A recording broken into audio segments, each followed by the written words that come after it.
சீரியல்களின் full எபிசோடுகளை Sun டிவியில் ஒளிபரப்பான உடனே எக்ஸ்க்ளூசிவாக சன் நெக்ஸ்டில் மட்டும் ஃப்ரீயா பாருங்கள்.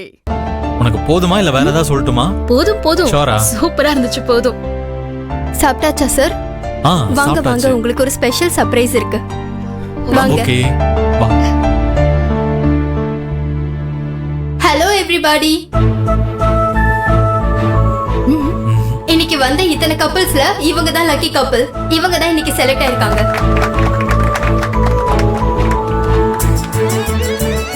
நாங்க தான் லக்கி கப்பிள்ஸா?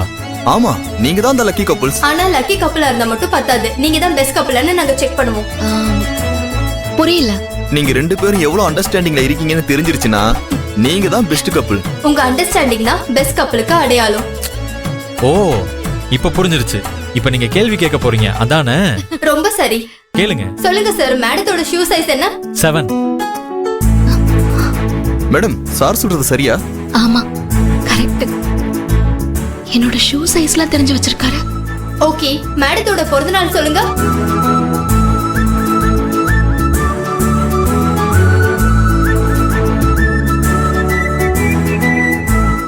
சொல்லுங்க சார், மேடத்தோட பிறந்தநாள் ஞாபகம் இருக்கா? ஏங்க, நல்லா தானுங்க போயிட்டு இருக்கு. இல்ல சார், சாதாரணமா எல்லா ஹஸ்பண்டும் அவங்க வைஃப் கூட 365 நாள் கூடவே இருந்தாலும் பிறந்தநாள மறந்துடுவாங்க. ஏன் அவங்க கல்யாண நாளையும் மறந்துடுவாங்க. உங்களுக்கு மேடத்தோட பிறந்தநாள் ஞாபகம் இருக்கான்னு சும்மா தெரிஞ்சுக்கிறதுக்காக தான் சார் கேட்டேன். மறக்கலங்க. ஏப்ரல் 1 புதன்கிழமை காலையில 9 மணி 23 நிமிஷம் 32 செகண்ட்.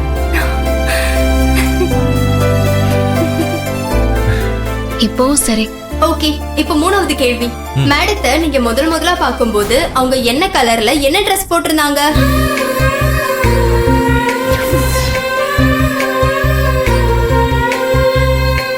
அக்கா போலாமா? Maroon colour half sari கட்டியிருந்தாங்க.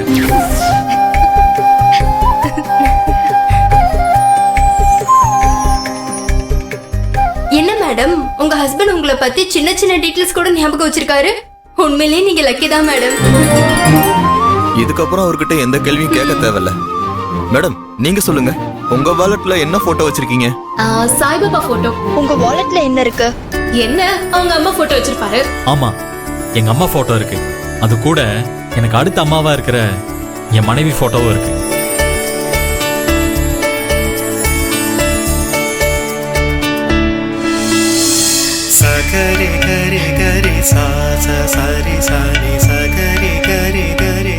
Surya, ஏன் போட்டோ வச்சிருக்கீங்க? பொதுவா லேடிஸ் தான் ஹஸ்பண்ட் அதிகமா லைக் பண்ணுவாங்க. ஆனா உங்க ஹஸ்பண்ட் உங்களை அதிகமா லைக் பண்றாரு. உண்மையிலேயே நீங்க கொடுத்து வச்சவங்க. Enjoy your life. இதுக்கு மேல உங்ககிட்ட கேட்க வேண்டிய கேள்வி எதுவுமே இல்ல சார்.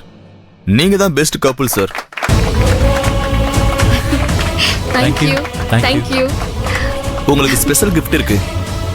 இந்தாங்க. ஓ wow, thank you. Welcome sir.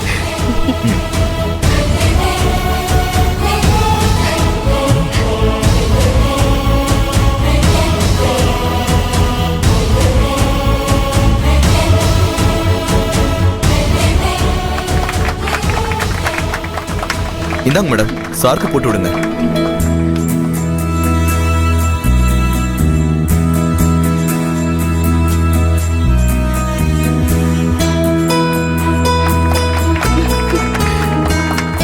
Congratulations. Okay, see you. Bye. Thank you. Surya, நீங்க என்ன இவ்ளோ லவ் பண்ணுவீங்கன்னு நான் நினைச்சு கூட பார்க்கல. நீ தான் எனக்கு எல்லாமே சௌந்தர்யா. இப்படியே நம்ம ஒரு செல்ஃபி எடுத்துக்கலாமா?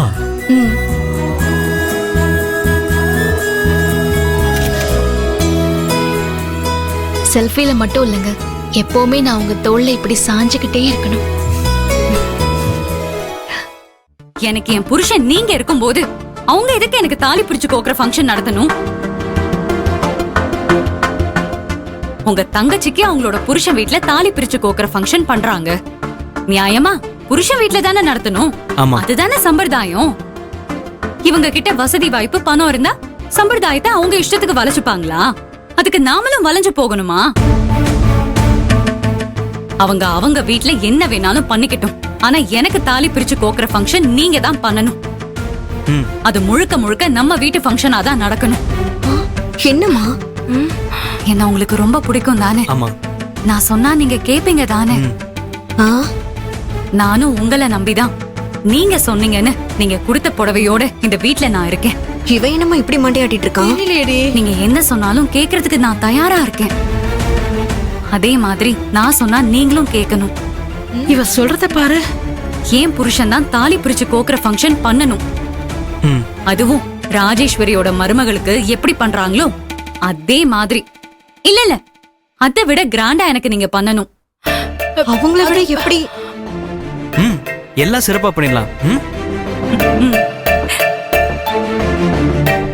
மா, நீ சொல்லுமா இவன் கிட்ட. வெளியே கூட்டிட்டு வா. ஏய், வாடா வா. என்னம்மா? மா, என்னாச்சு உங்க 2 பேருக்கும்? எதுக்காக என்ன இப்படி இழுத்துட்டு வரீங்க? டேய், உன் பொண்டாட்டி தான் வீட்டுக்கு வந்தவங்கள அம்மா அப்பான்னு கூட பார்க்காம அவங்கள அசிங்கப்படுத்தி பேசி அனுப்புறா. நீ அவள ஒண்ணுமே சொல்லாம இருக்க. நம்மள மதிச்சு வீட்டுக்கு வந்தவங்க இப்படி அசிங்கப்பட்டு போறாங்களேடா. இளமதி ஒன்னும் அவங்க அப்பா அம்மாவை அசிங்கப்படுத்தல, அவமானப்படுத்தல, காப்பாத்திருக்கா. என்னம்மா? என்னடா சொல்ற? காப்பாத்தி இருக்காளா? நான் அவங்கள அசிங்கப்படுத்த கூடாதுன்னு முந்திக்கிட்டு அவளே அவங்க அப்பா அம்மாவோட பேசி வாசலோட அமிச்சிட்டா. ஓஹோ. டேய், பூ பழ தட்டோட வீடு தேடி வந்தவங்கள வாசலோட தலை குனிஞ்சு போறாங்க. நீ என்னடானா இளமதி அவங்கள காப்பாத்திருக்கான்னு சொல்ற.